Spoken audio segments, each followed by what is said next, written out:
ignore that. That didn't happen. This is literally the professional. podcast, to the beginning of the podcast every time. Anyways, officially welcome to Polite as Fuck. Reva, I'm so excited to have you on. Thanks for having me. I'm excited to be here. Yeah, of course. I wanted to start with my introduction of you, and then feel free to jump in and add all the other things that I missed. But I first met Reva when I worked in the Bay Area in Castro Valley. It was my first time being a site director at a before and after school program. I was hired as an assistant at first to help out with one of the directors that was going on maternity leave, and our schools were really close to each other, and I felt like I just really just bounced so many ideas off you. I feel like I learned so much from you, like in the workplace, and how to like do like behavioral management with students, how to run a program, like how to be a supervisor. And eventually, like, we both decided to part ways with the company and organization and kind of do something else. I was moving, so were you. And we finally, like, after almost a year of working there, at least for me, was able to sit down and have like a drink and talk with one of our other coworkers. And I feel like I got to know you on like such a deep level, even by just like going out and removing. And it, is a conversation that Erica and I talk a lot about, but just like age in the workplace and like professionalism. I felt like when we had met up for drinks, we had discussed like our ages, and you ended up being like a year and a half younger than me, or 2 years younger than me. And I was just like blown away that I had to check myself, because I was just like, why is that, like, one, surprising, and two, like, you just were able to conduct yourself with such like deep professionalism in the workplace and still be like personable and stuff. I don't know. I just really looked up to it. So when I was like thinking of some of the like topics that I really wanted to talk about on the podcast, your name like really sparked some ideas. And I'm so glad that we were able to have you on today to talk about it a little bit.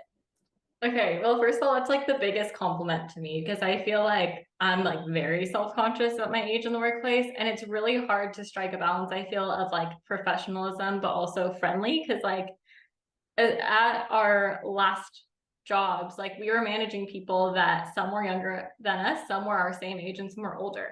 So it's like hard, because I don't want to be like really hard on them. It's also like they're getting paid minimum wage. So I want to be friendly and understanding, but then I also am their manager. So it's a very big compliment to me. So thank you.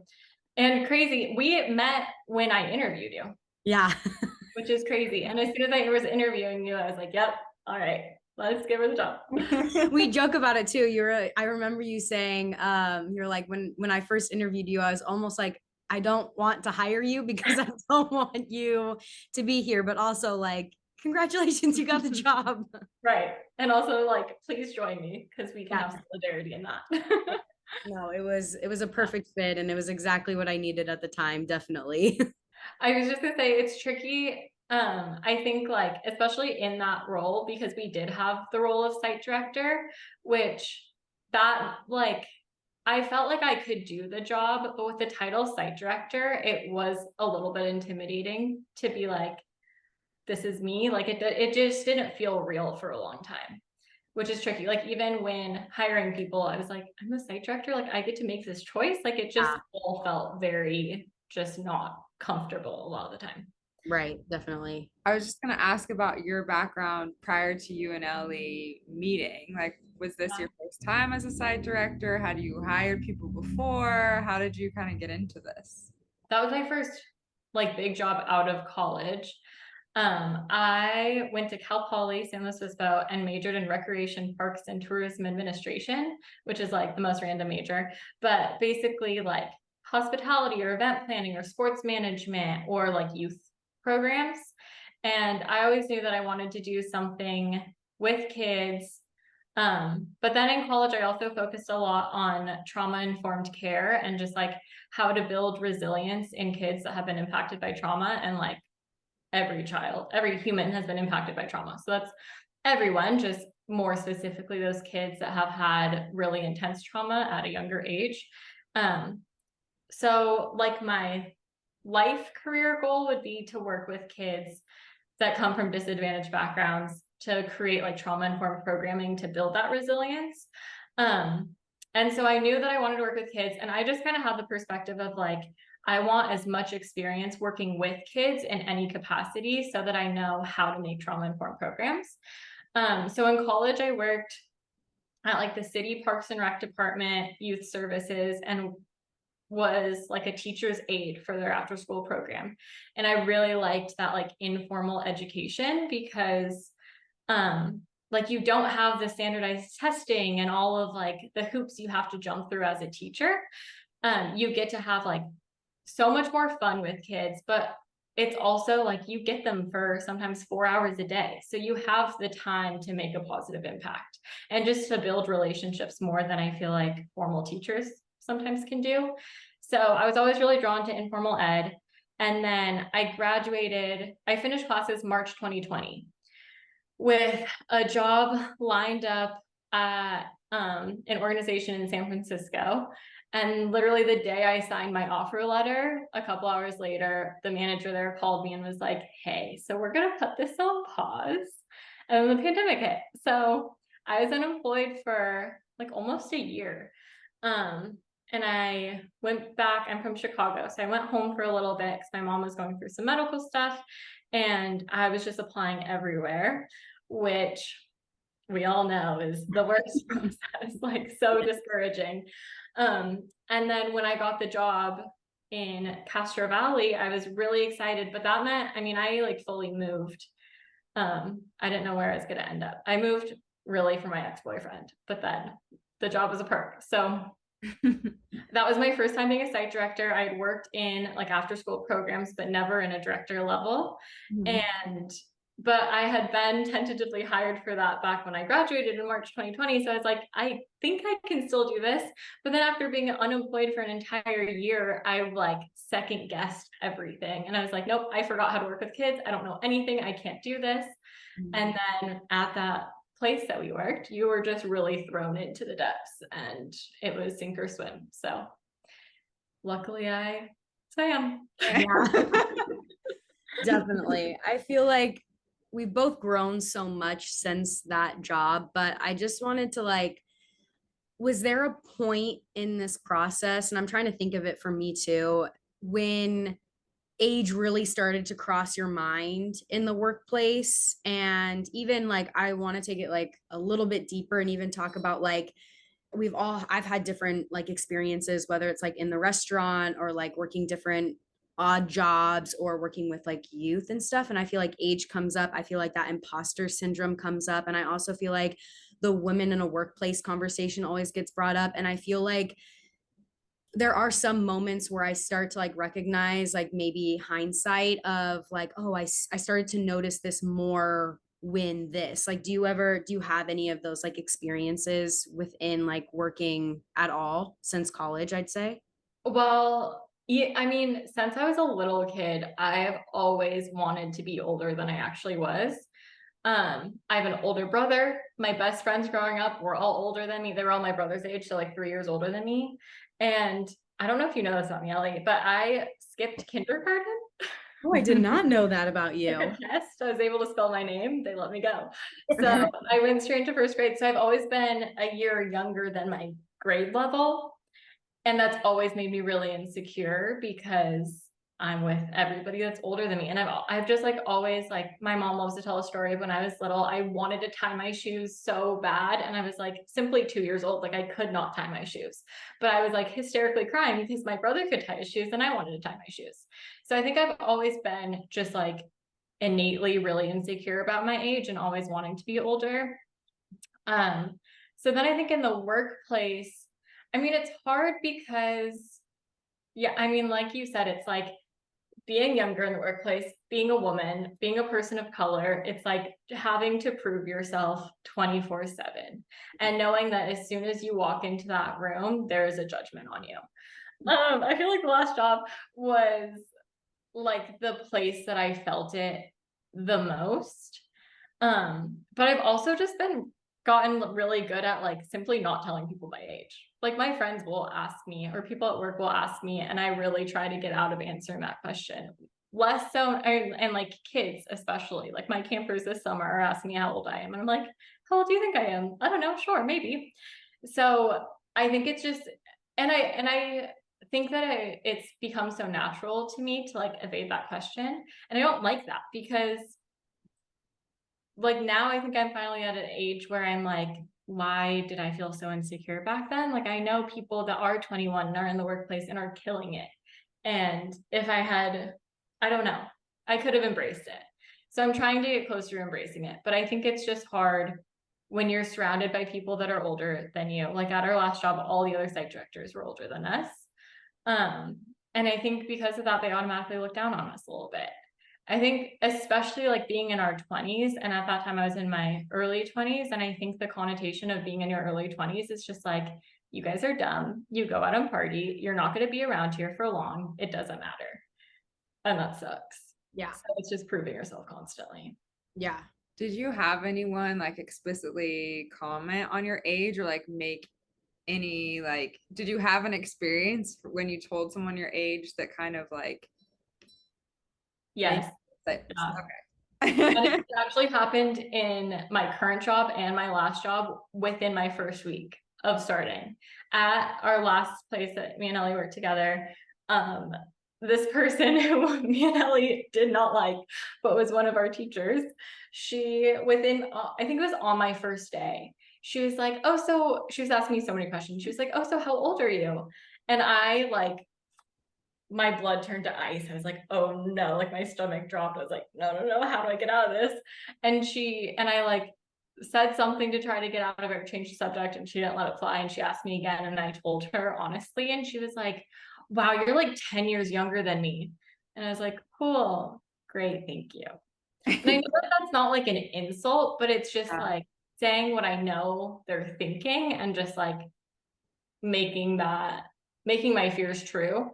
And then at my current job, within like the first 2 weeks, a new girl started and I was being so nice to her and I gave her a full tour and like everything. I was trying to be really nice. And she was asking me about what area of Sacramento I live in. And I told her and she goes, oh my gosh, how young are you? And I told her and she was like, makes sense. And I was like, okay. She was like, when we were looking at houses, we were like, we can't live there. That's where all the young people live. I was like, all right, I now hate you. Thank you so Oh much. my So gosh. it's like I don't think it's ever like people really being outwardly mean, but I can see the Yeah. judgments happening in their brain. Yeah. Do you feel like you've missed like experiences for growth because of your age? I don't think so. I've I very much, I think especially in years past, have not felt my age. Mhm.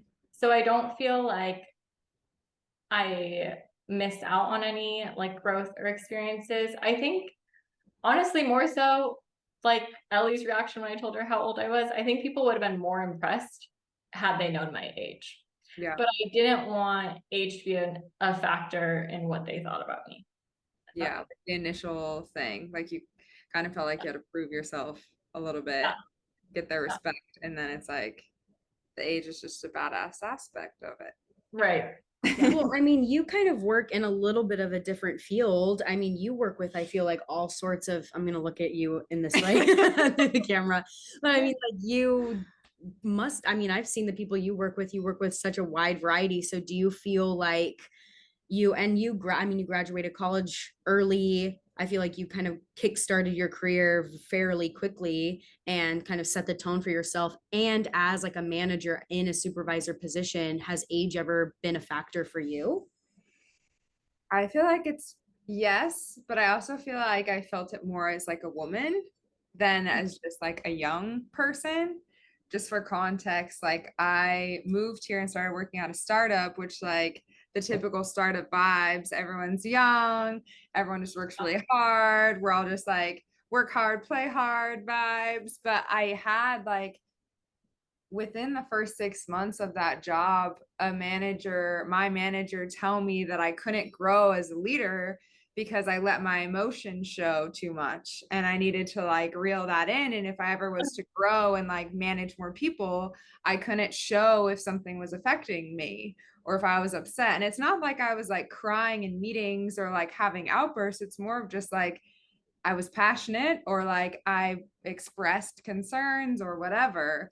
but that was like, that's something that still sticks with me, of like that I couldn't grow because I was too emotional. And I feel like that's just the cliche of like being a woman. Yeah. So, but luckily, like, I mean, for me, I ended up managing at one point like 12 people. I don't think I think most of them were all older than me. And I think that I just, because of like the respect that I gave them, they gave it back to me. And when they would find out how old I am, like, yeah, there were jokes, but I feel like it was more of just like they thought that they could relate to me even more because I wasn't like, Yeah.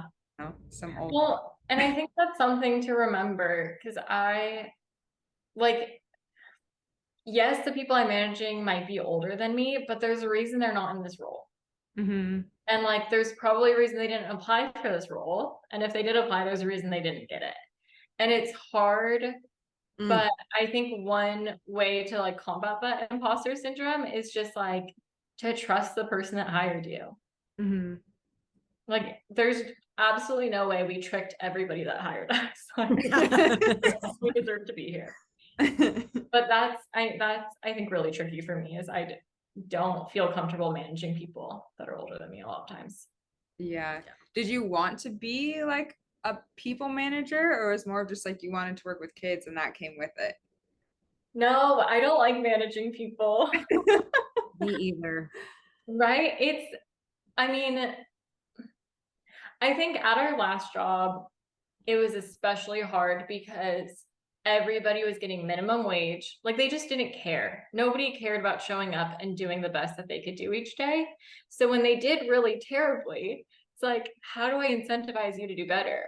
I can't. You do not care. This is just a part-time job while you're in college, and you're not even going to college for child development. Like, there's nothing I can hook you with. At my current job, I think it's a lot easier because the people care a lot more about being there. But interestingly, my current position, I'm technically not a manager or a director or anything. So over camp, like summer camp and spring break camp are the main times I'm managing staff. And over summer, I'm managing 30 staff members. But I don't have that in my title or in my job description. Technically, my manager is their manager, even though I have all the disciplinary conversations. I did all the hiring, I did all the interviewing, I've done all the managing. So that adds an extra level of imposter syndrome where I'm like, I'm making these judgment calls on a daily basis, and I don't even have the title to back me. So there was times when I was like having conversations with my staff of like what their work was showing me, and I was just like, I'm spewing bullshit because I'm not even a manager. Like, it's another level of imposter syndrome. Yeah. But I think to answer your question, I don't love managing people. That's definitely not my favorite part of the job. But I think it is empowering to see your staff grow. And like, that was really cool to see during camp, to see like these college students and high school students become leaders and become able to like command a room of kids and to also be friends with them. And just, it's rewarding. It's just really hard. What about you guys? Do you like managing? No, not at all. I do, but what do you want to say about it? I just feel like, so right now I'm basically doing the same thing that I was doing last time that I saw you. I moved down, obviously to San Diego, and I was a site director, and then I left that job and then started a new job pretty recently, but they call it site coordinator. It's like the same thing. Yeah. Except for like the enrollment of the students is like tripling, the staff is like tripling, they're all new, and it's a lot. And so a lot of challenges are in front of me right now. And I feel like very much, I think on Monday I came home and I was like, I'm done already. Like, it's like, but I think for managing people, I'm such a people person, and I want to like empathize. And when I see someone and we're all having a we're all communicating and having like just this like building rapport with each other, building this relationship, I forget. And like what you were saying, Erica, about like having like being too emotional. It's just like I let the emotions on my face. If like this is my natural reaction, I don't want to have to like be fake around people. So I come across in one instance, which is really great to bond with staff, especially since most of them are college students, especially in this like in this field. I don't really know what it would be like. I mean, there are a few like one-offs that are a little like older or my age, but then the hard part comes when I have to be like, no, this is not how I want my program to be run, or like, no, this isn't. And I'm not that I tell them straight up no, but it's more so like, yeah, the discipline and like how do, when I see something managing so many people, do I train them while also juggling like 12 other things, like make sure staff are in ratio and all of this stuff when it comes to working with kids.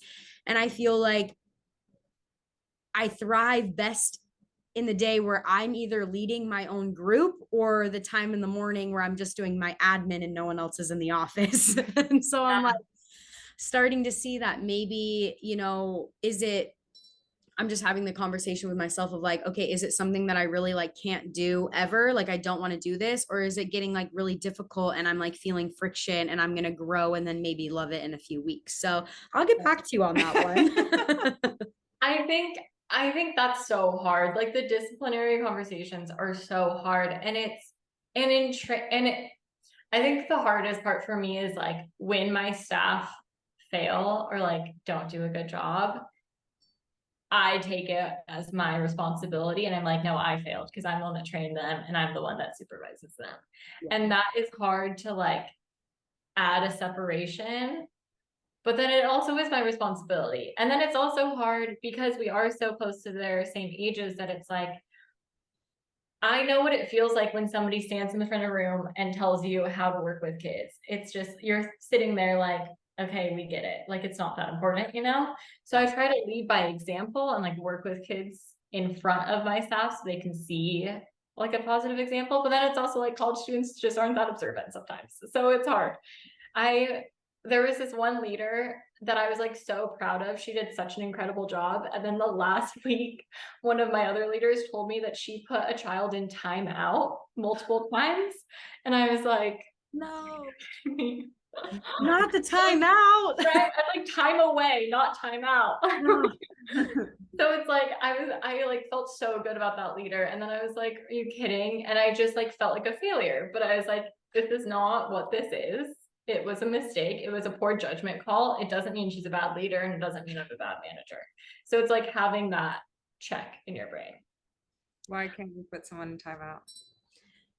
Timeout is it's like a no. So we like now we want to like, I'm gonna try to word this as best I can.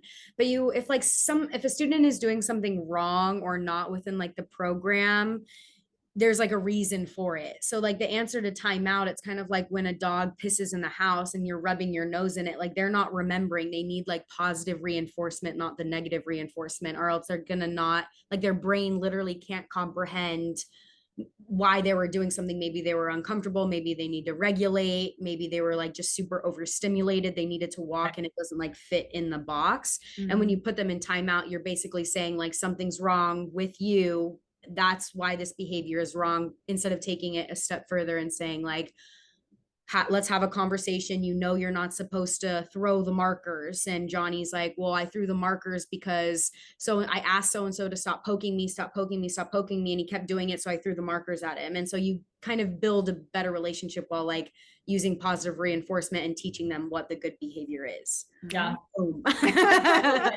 Yeah. And it can be used as like humiliation, which you never want.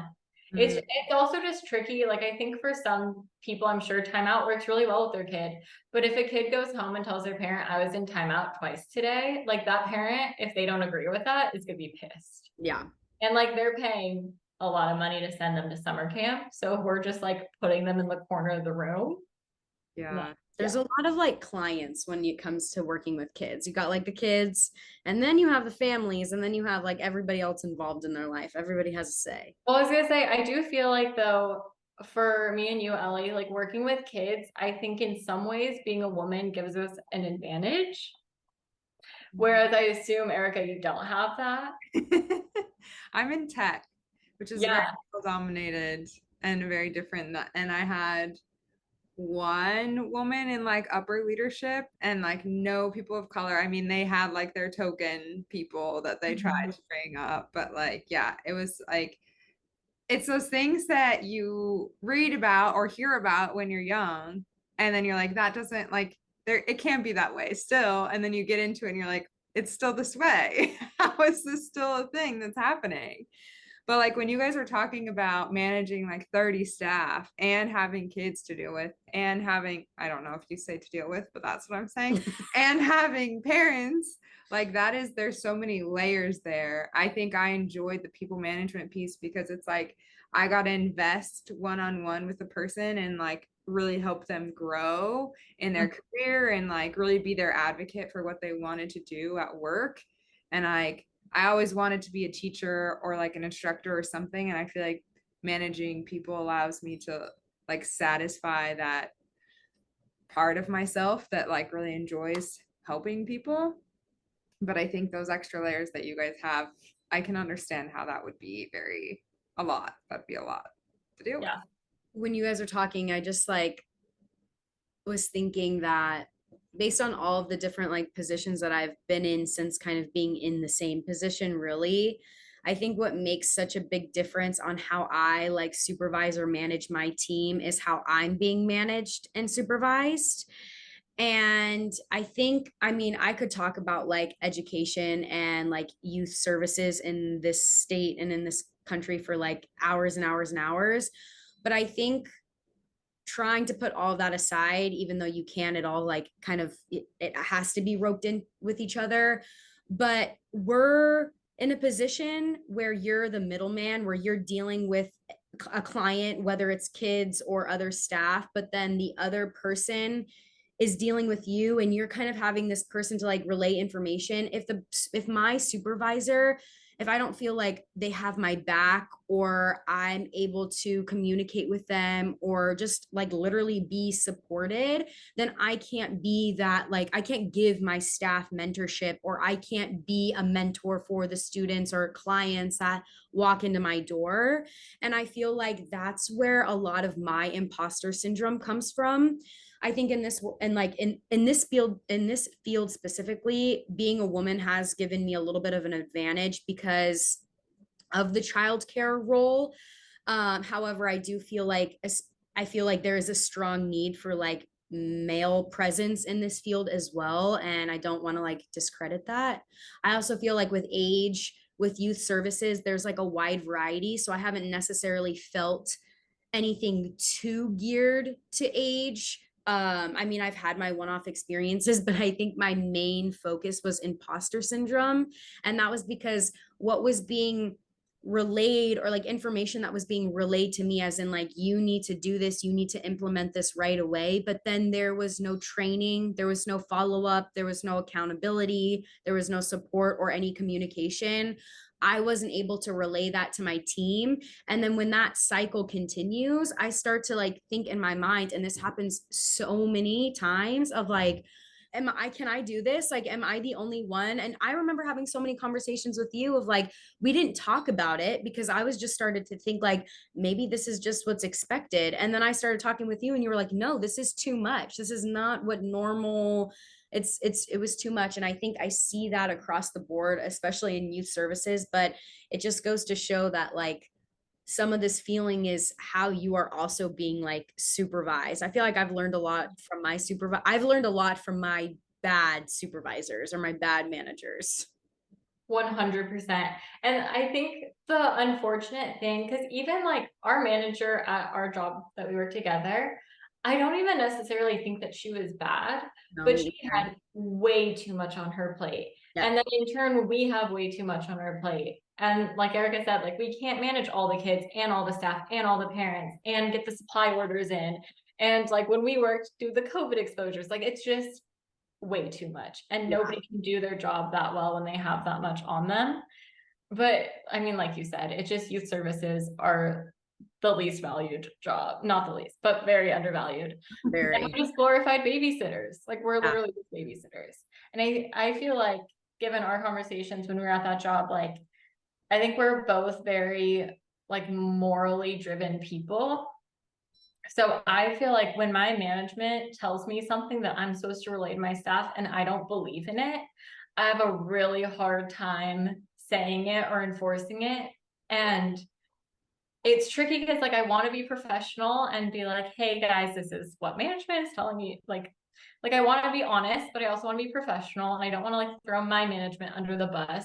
But it's also like if I don't stand by it, I'm I gonna don't say want to something. say it. And if Yeah. I can't explain it to my staff and make it make sense, like it doesn't sit well with me at all.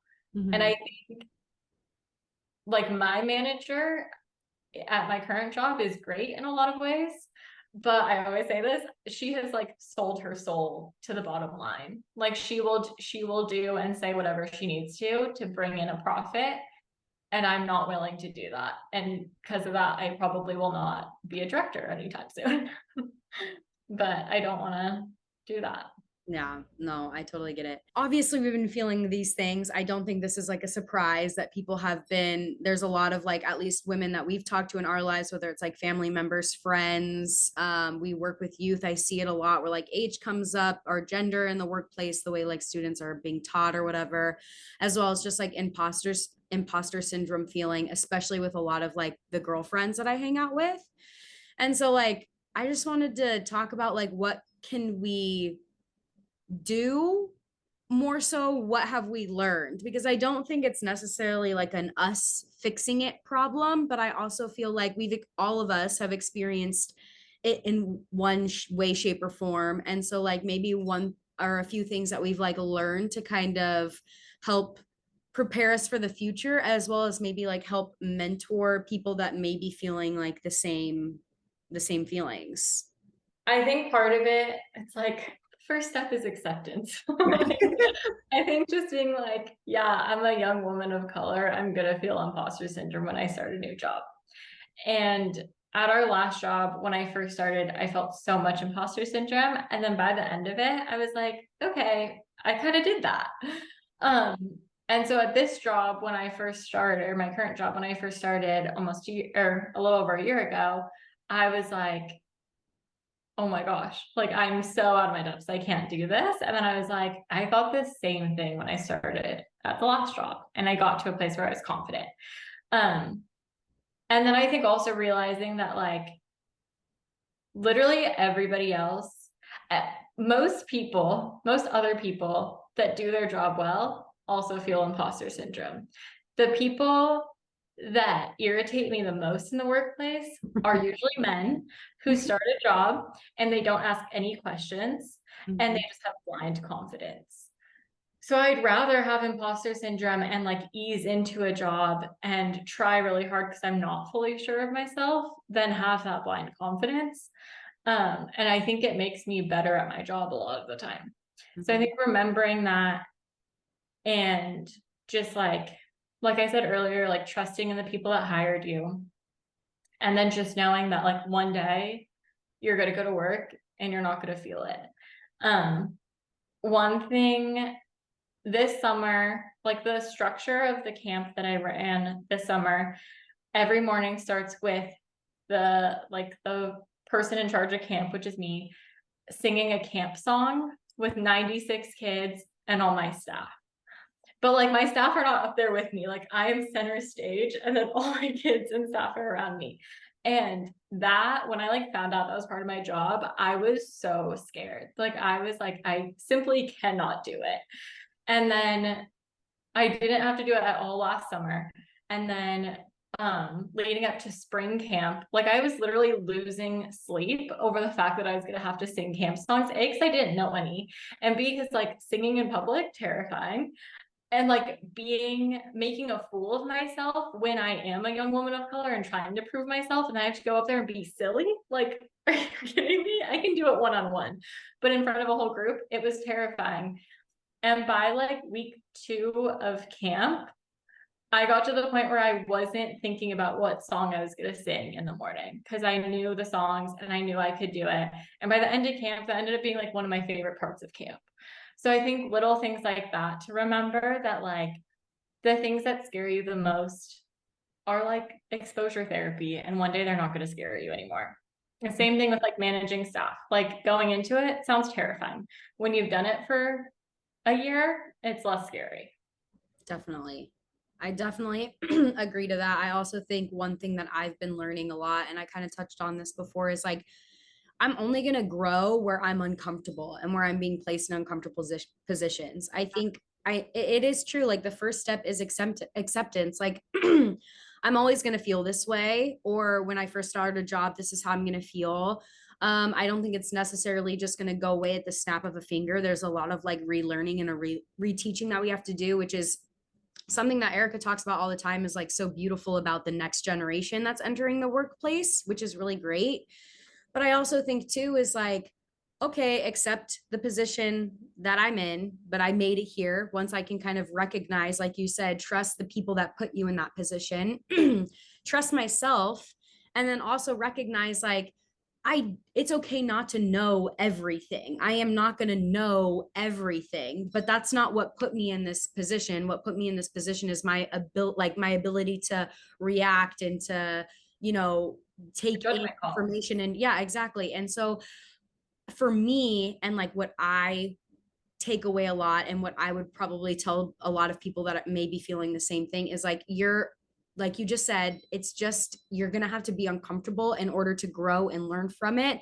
And exposure therapy, that way, if you do it and then you do it again the next day and the day after that, and you start to learn and get into a pattern or a rhythm, you're going to really look back in a few weeks or a few months or however and be like, I just did that. And then you're going to be faced with another challenge and you're going to have to do it all over again. So it's also just about like building good confidence within yourself in the workplace, even when those like negative thoughts do come in, or those like side glances from your clients, or, you know, the questions about your age or anything like that.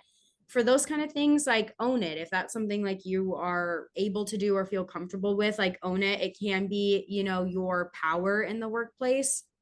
And then also like maybe use it to fuel your confidence in order to not let it, you know, wear you down, give you burnout, and then really start to sink where you aren't able to produce actual good like work, not because of your imposter syndrome, but because of your lack of confidence in yourself. Yeah. For me, they're like tactical things, like because I had such snaky managers, that's the best way I can call them. Like they would use my work or the work of the people under me to like elevate themselves and not give people credit and like all of that stuff. Like for me, I feel like my takeaways are like one, the things I don't want to do, and two, like the things that like document everything. Yeah. One, because like you should have a paper trail, but also when shitty things are happening, you can turn back to like XYZ person like told me this, that I've helped them do whatever, that they like are proud of me, they are so thankful that I'm here, and like you have that to turn to. And also just like when you look back at everything you did in the last year and you have it documented, and you're like, I don't know what you guys, I managed all these kids, I did all these things, but like for me, it's like I launched all these campaigns, I managed all these people, I learned this skill, I did all of these things, and you have that written down. Like it's great for your confidence, and it's also great because the other thing is like you have to ask for stuff, and I feel like it's unfortunate that like people don't just see good work and are like, you get a prize, you get more money, you get a title change, but that's just not how it is. And I was telling Ellie this last night, it's like as I started to have a team, I very quickly noticed that the men on my team would ask for raises, ask for promotion, ask for whatever. And the women would come to me in our one-on-ones and be like, I think I can work on this. Like, this is an area that I might like be able to improve upon. It's like very introspective, and that's great that you have awareness, but like, you are not going to get a raise unless you ask for it. You're not going to get a promotion unless you ask for it. It's just not the way the world works. And I would try, like, I put together, because of the horrible one-on-ones I had with my boss, like the framework I used is like, what's working well, where's your room to grow, what like are the current status updates of the things you're working on, and what are next steps. and I would ask them to fill that out beforehand, and then I would go in and add my stuff. And so it's like, then they're taking the time to be reflective, but it's also me as a manager having to be like, do I actually know what they're doing? Like, can I help advocate for them? Because yeah, it's just crazy to me. And I was guilty of this until I was like, this is bullshit. All these men on who are doing way less than I am, and I know this because I'm here 80 hours a week, like, are getting these raises and promotions, and I'm stuck. So Did you I just, start that? Like, did you start that reflection process, or was that modeled for you, for your oh, staff? I made that up. That's awesome. I just like, it's just the thing that I wish that I had, you know? Yeah. And it's Yeah. like, it's good when you do get in a management position, I think, to be able to like, you might not be getting that above you, but maybe you can like help the next batch of people coming up to be able to be better managers. I think that is like, I think that's a great point of, I feel like I didn't realize that until I was on the side of managing. Because when I hired my staff, the like one thing I didn't have control over is how much money we were offering them. And I had to bring their resumes to my manager and say, how much do you want to offer? And my manager lowballed every single person and just said to me, well, if they counter offer, we can give them more money. And not a single person counter offered. And I was sitting there like, please, like, please ask me for more money because I will give it to you in a heartbeat. And so now I'm like, anytime I have a review, why not? The worst I'm going to hear is no. And no is hard to hear, but like, I'm going to survive. Yeah. I just did my like self review for my 1 year and I asked for a promotion and a raise. And I like wrote everything first on like what my job duties are and how I can be better supported. And then the next day I went back over to like reread it to see if I like still wanted to send it in. And I was like, I am justifying and defending myself when I don't even know their answer. And I like cut it down from like 4 paragraphs to like 1 because I was like, I don't need to go there. Like, they know the work I've done and I can have a further conversation, but I shouldn't just assume that they're going to say no. I should wait till I have that conversation. But it's so hard. And I feel like that's when your imposter syndrome like sneaks up even more of, how do I do this? Am I going to be judged for asking for more money? What are they going to think about me? Are they going to think I'm greedy, like, so, or like out of touch? Like, it's so hard. Yeah. You hit it there, though, at least for me, is what people are going to think of me. It drives, it fuels like almost everything in my brain, especially in the workplace, because there are so many aspects. Like, you are the main front of where, like, I just interact with so many people that like the thought of people being upset or thinking of me in a way that I don't want to be presented is something that like has such a stronghold on me. And it's one thing that I'm working on, is like, it's something that my mom always says to me, is like, I am not responsible for your feelings. Like, you are totally entitled to not like me and be frustrated with me or whatever your feelings may be, but like, that has nothing to do with me. And it's also none of my business, like what you think of me. That's fine. And so to try to like allow yourself to take the step and not let those like burdens get to you, because that's the little things. And like, I'm sorry, but I feel like sometimes like it's it's something that we teach like our young women. And this is how, now as we're getting older, like Erica said, of like, oh, this isn't real, or I won't experience this, or I'm going to be strong. And now it's like worming its way into these places that I don't even recognize until I sit down and have conversations like this. And I'm starting to think like, oh yeah, that was a time where that was an issue. And oh, that was another situation that I maybe, my past, or maybe how it was taught to me, or the world that I live in, where that has had a big effect based on a man in the same position as me, or whatever the case is. And so I think just like acceptance, but to the point of like, you have the ability to make the changes if you just put yourself out there and do that, and be confident and make those changes. But when money is involved, I mean, it's a hard conversation. It's something that I'm learning, and I do like, it's hard. I get it. It's hard to ask for money, but it's true. You do just have to ask for it. It is though, like, you can accept it, you don't have to tolerate it. Yeah. Like you can be at peace with that and also ask for it to be better and Yep. to make it better for the staff that are underneath you. I also think about just like with my own confidence, like with the camp songs. I didn't want to be the person singing a camp song that seemed not confident. Because what kind of example is that for the kids who are so self-conscious? Like, are you these fifth graders? You know that they're like, oh my God, I can't do this. So if I go up there and I'm nervous, what am I modeling for them? And thinking about like the, I mean, like your little sisters or younger kids in your lives, like you have to ask for more and ask for what we deserve. And it takes so much unlearning. And I think we see it more so maybe than Erica, but it's like when we're placed in a position where we have to advocate for so many people and even sometimes advocate for families, like there's so many families that just like don't know certain resources that are out there, and we just have to be the people that advocate because we literally deal with them every single day and they end up telling us their whole life story some ways somehow.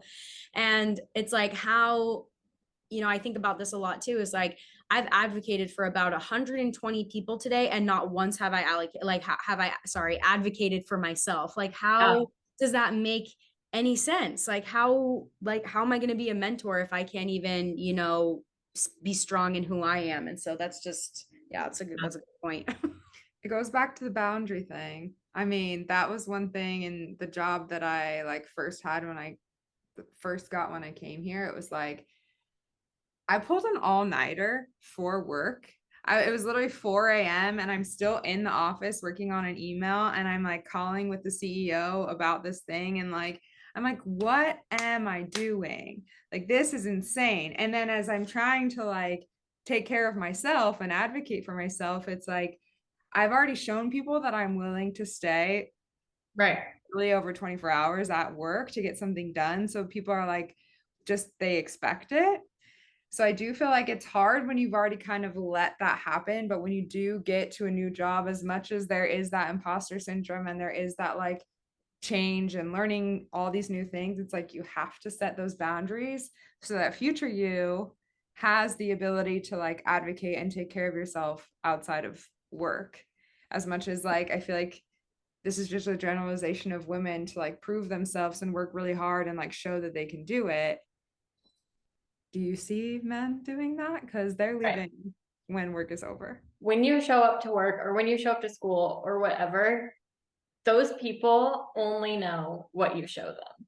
Mm-hmm. So to show up as the person that is pretending to be confident and that has those boundaries, like even if the entire time you're like, oh God, oh God, oh God, what are they thinking of me? Whatever, they don't see that. Like they cannot be in your head and they don't know. Like they only know what you're willing to show them. So show them who you actually want to present as. And I also think, because I get very caught up in like how people are judging me or how people see me and stuff like that too.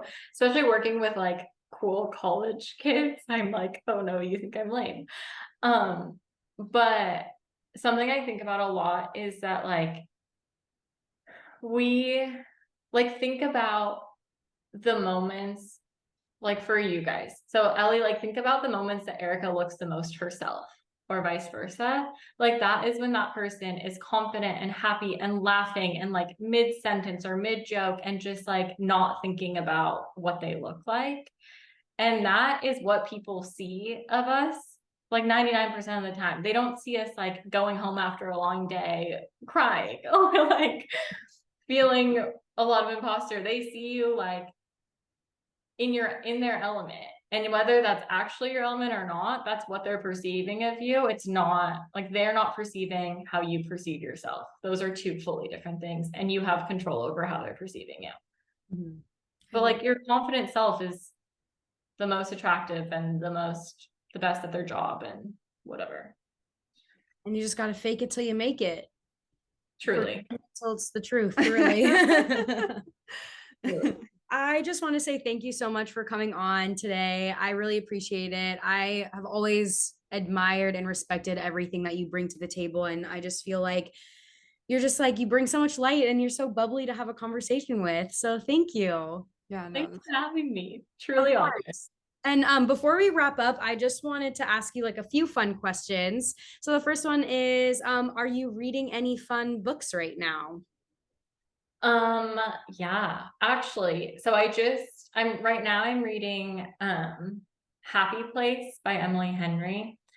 It's just like a cute like romance book, but I just finished a book and I don't remember the author, but it's called Sorry I'm Late, I Didn't Want to Come. And it's all about this woman who is like a total introvert, is like living in a town where she knows no one, like has no friends other than her husband. And she commits to an entire year of pushing herself out of her comfort zone and like saying yes and finding friends, and ends up doing like improv and stand-up comedy, which is like her biggest fear. It's crazy.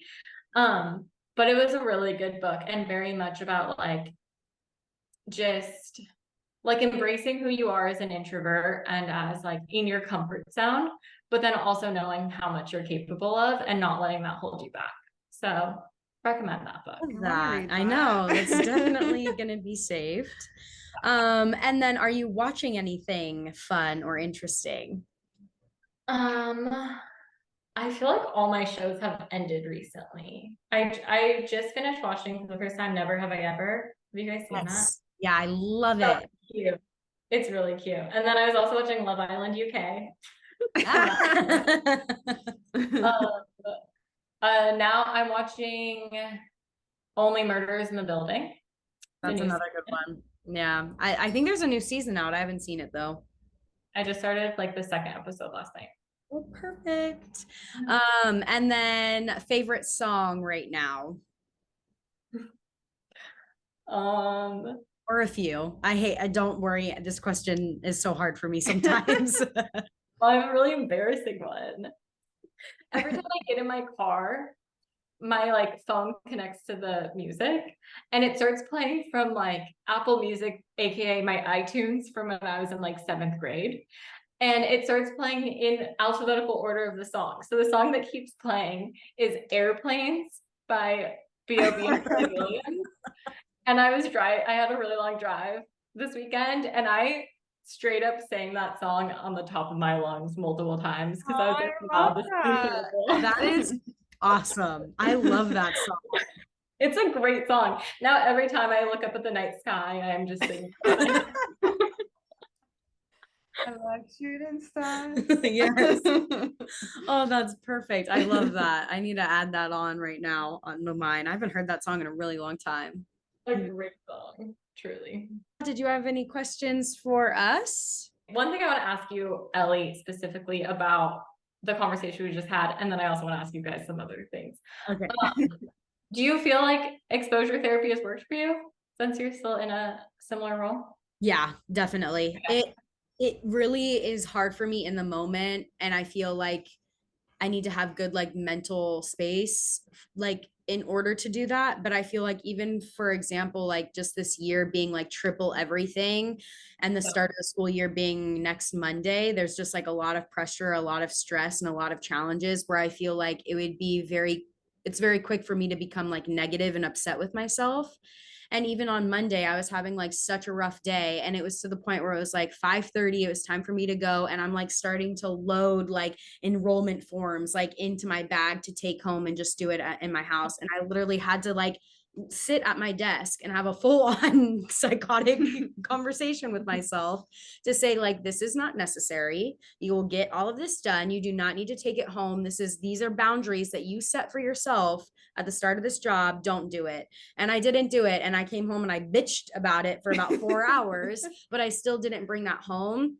And I think that is just like a way for me to be like thrown in and just deal with it and then figure out like okay, well, what when I was thrown into it before last year, what did I fail at? Well, I failed at bringing all of this shit home because then I burnt out really quick. And like Yeah. now I'm kind of faced with it again and being thrown in again. And now I feel better because I'm like learning from, I wouldn't even say my mistakes. I'm just learning from how I work and what works best in the environment that I'm placed in. And I think for me, I wouldn't have done that if it wasn't that like exposure therapy. Yeah. Okay, good. I like when we worked together, I perceived you as so capable and competent. And like at that job, there were so few people that I trusted to run things. And you were one of the few where I was just like, Ellie's got this. Like, I don't need to be in the room right now. Oh, You have, yeah. I feel like you have such a good mix of that, like specifically like with the kids, but like being like very friendly and jokey, but then also being like, dude, why do you do that? Now we're gonna go have a conversation. Like that was a bummer. Yeah. Like you do that really well. So I'm glad it's getting easier a little Well, bit. you know what exposure therapy happened when at that job is this job that I have now, parents don't come on campus, like how they got on. It was kind of like your site. Yeah. And I had to call, but having my parents just Boundaries. walk straight into the room, that was exposure to the max. Yeah. Yeah. Oh my gosh. I also want to know how dating is going for you guys. And also I listened to your guys's the girls' night episode when you guys are talking about going on like dating apps and stuff like that. So I'm on Hinge and only Hinge, and I hate it. Hate it. But my friend who lives in LA and is like fully gay and in a relationship with a woman, loves hearing about my dating stories because she can live with me. And so she logged into my Hinge profile and has just been swiping for me. And it's so much easier. I love Oh, it. that's so fun. I love that. That's what she wants to do for me. That's what you should do. I want to It's- manage. Yeah, she wants to I'll manage. set up the dates and then she can go on them. And you Yeah. don't have to think about it. Yeah, that's the feel like- worst part. It really is the worst part. I feel like for me right now, I'm on Hinge. It was a rocky start, but I feel like I'm making some sort of headway on it. I don't like being judged by like a few prompts and photos, and like I don't like judging people like that. I also am just kind of taking it more so as like, this is probably so bad, but like it's kind of just like practice a little bit. Whereas like if I can work up the courage to like go and meet some of these people and just like practice my first dates, like maybe I'll work up the courage to like go talk to someone in real life, which is like the actual like what I want and what most people want. So that's kind of how I'm like, I'm not taking it as seriously as I felt like I was before. But so far have not gone on a single date this year. So we're doing well. I think that's okay. Well, Miss Thing over here. I am off the apps. Not because I'm in a relationship. No. But I feel like, I don't know if this is exposure therapy, but I was like, if I want to challenge myself to actually like strike up a conversation in person, like I was committing to these dates. I gone on a lot of dates this year from people that I've met, and they've mostly been through dating apps. But the thing for me is like, I don't want to have conversations with you on the app. So I'm usually like, hey, let's make a plan. And then we make a plan. And then that's at least an hour of my time hanging out with you, when it's like, I can figure that out in 5 minutes. If I just went up to you and said like, hey, what's up? We have a conversation. It's either like we're vibing or we're not. And then I didn't waste my time, because I feel like that was just like really draining to me, of like trying to figure out a schedule, trying to like not talk myself out of it, because then I would read too much into their profile, then being disappointed. Yep. So that's my current status of dating. And it did. Do you have a go-to message that you use on Hinge? I try and say something based on their profile. She's good about that. I do the same thing. I hate it when people are just like, hey. I Yeah. can't. I like don't know what to say. I'm like, I suck. That's why I ask her. I'm like, this is the first thing that I thought of, and she has to like basically validate me and be like, yeah, that's good. Go ahead and send it.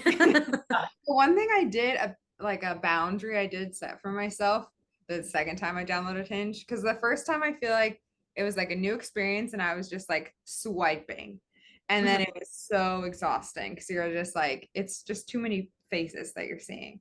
So the second time I got it, I'm like, I'm only going to swipe on the amount of people I feel like I might have met in a night, which is like when we go out with a friend group or something and I meet new people, maybe 10 people max, just Yeah. to like introduce myself to. And then that way I actually like if there's someone I'm interested in, I take a second and really like look at their profile and take a second to respond instead of just like. But then I get the ick. Yeah. Yeah. I look at their profile, I'm just like, you're gross.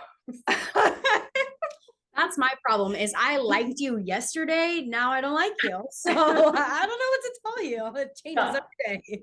I know, Literally. I know. How's dating in SAC? It's terrible. You need to come down here. We have to schedule a night for you or a weekend for you to come down and visit. I would. Now we're saying it's horrible, but we can hang out. Oh yeah. Well, we'd make it fun though, for sure. 100%. Wait, I'm gonna read you this Hinge message. Please. I'm excited. And then it's a good note to end on. Okay. This man said, "What can I say, Reva? I like my women like I like my breakfast, first thing in the morning and lathered in syrup." Are you kidding me? Oh no. And lathered Are in you kidding? sir, ew. What did he think I was gonna respond? What am to? I, a pancake? Get out of here. It's not insane. And like the thing that gets me about this kind of stuff is like, one, would you say that in person to me? Two, if you would, that's an issue. And if you wouldn't, then why are you texting it to me? This does not give you an open platform to just be a fucking weirdo. When I read that, that's like the thing that broke it for me. I was like, I can't do this anymore. Veronica, do it for me. And then she like will go through and I'll be like, oh, should I say this to him? And she's like, you're not even flirting with him. And I'm like, yeah, because I don't even like him yet. We'll see there. Like I need to see you before I'm all like flirty and cute. I want to know who you are. I want to make sure you're not like some creepy guy. So because most of the time they are. But no, I think that was a perfect way. I love that. That was exactly what we needed to end today. That's why you're confident in any capacity. You don't send messages like that. And then I feel something about you. And then you've got it. He does not have imposter syndrome. No. He is. He needs some. Yeah, he needs some. All right. Well, Reva, thank you so much. Where can people find you? Not really anywhere on Instagram, but I'm on private, so good luck. Or if anybody's over 5'10" and cute in Sacramento, Then you know where to then find they can get me. then maybe I'll look. And everybody else that's listening, you guys know where to find us. Go like and subscribe and do all of the things. And we'll see you next week. Bye.